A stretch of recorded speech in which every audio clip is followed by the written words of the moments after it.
Hello दोस्तों, अस्सलामुअलैकुम। चलिए इस वीडियो देखते हैं। इस वीडियो देखकर तो मुझे रोना आ गया और मैं बनाने पर मजबूर हो गई। शायद कि ऐसी वीडियो हर कोई तक पहुंचे और अपने बच्चों को सीख देना रहे। और इस वीडियो की राय आप भी दीजिए।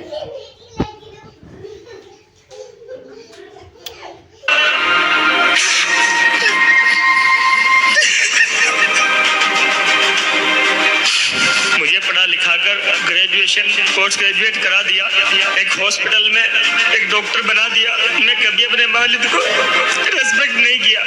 मैं उनको पलट कर जवाब देता था, उनसे झूठ बोलता था, दोस्तों के साथ घूमने जाता था। जब मुझे रियलाइज हुआ मेरे वालिद को एक साइलेंट अटैक आया था, जिनको मैं सबसे अजीज दोस्त मानता था, वो मेरे साथ नहीं खड़े हुए। उन्होंने मुझे उनसे माफी मांगना चाहता हूँ कि मैं जीवन में कभी झूठ नहीं बोलूंगा, कभी झूठ नहीं बोलूंगा। मैं उनको कभी सताऊंगा नहीं, कभी उनसे ऊंची आवाज में बात नहीं करूंगा।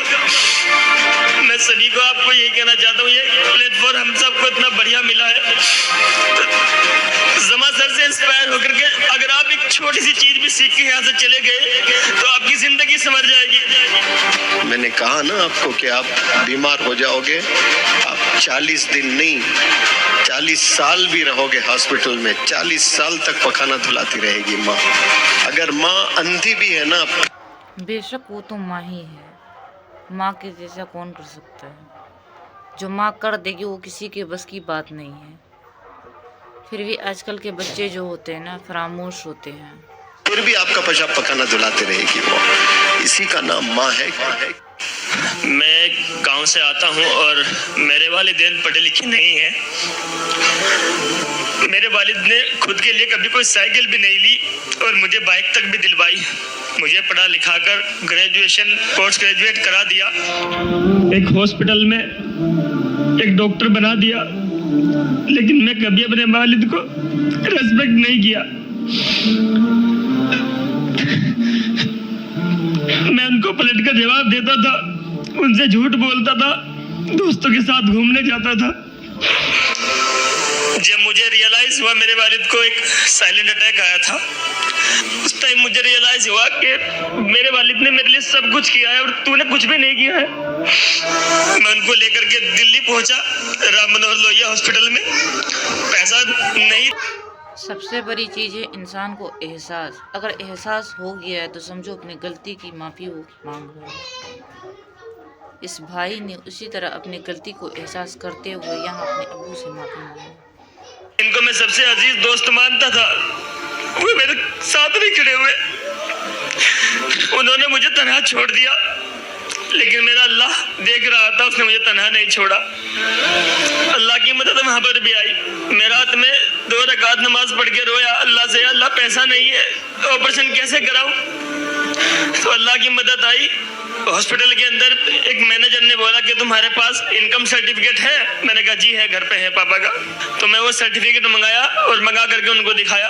मेरे वालिद का ऑपरेशन बिल्कुल फ्री ऑफ कॉस्ट हुआ।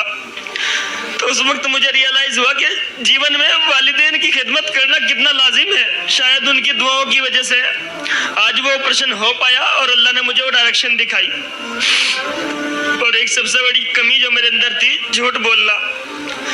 मैं सर की जब वीडियो देखा करता था 2019 में 19-20 में, तो कोविड चल रहा था 20-21 में, और मैं कोटद्वार में था, सर्विस कर रहा था, कोविड के मरीज को देख रहा था।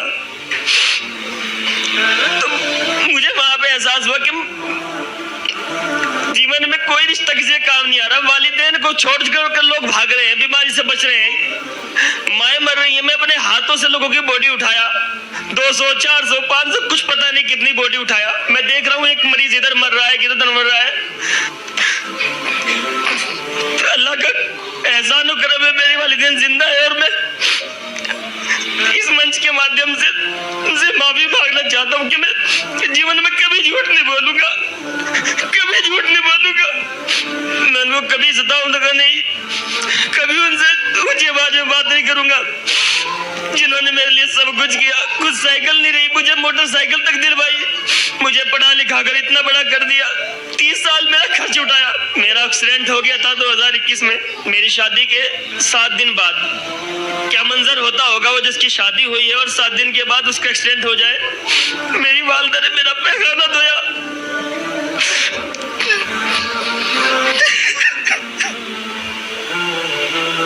मैं सभी को आपको यही कहना चाहता हूँ, ये प्लेटफॉर्म हम सबको इतना बढ़िया मिला है, तो जमा सर से इंस्पायर होकर के अगर आप एक छोटी सी चीज भी सीख के यहाँ से चले गए तो आपकी जिंदगी संवर जाएगी।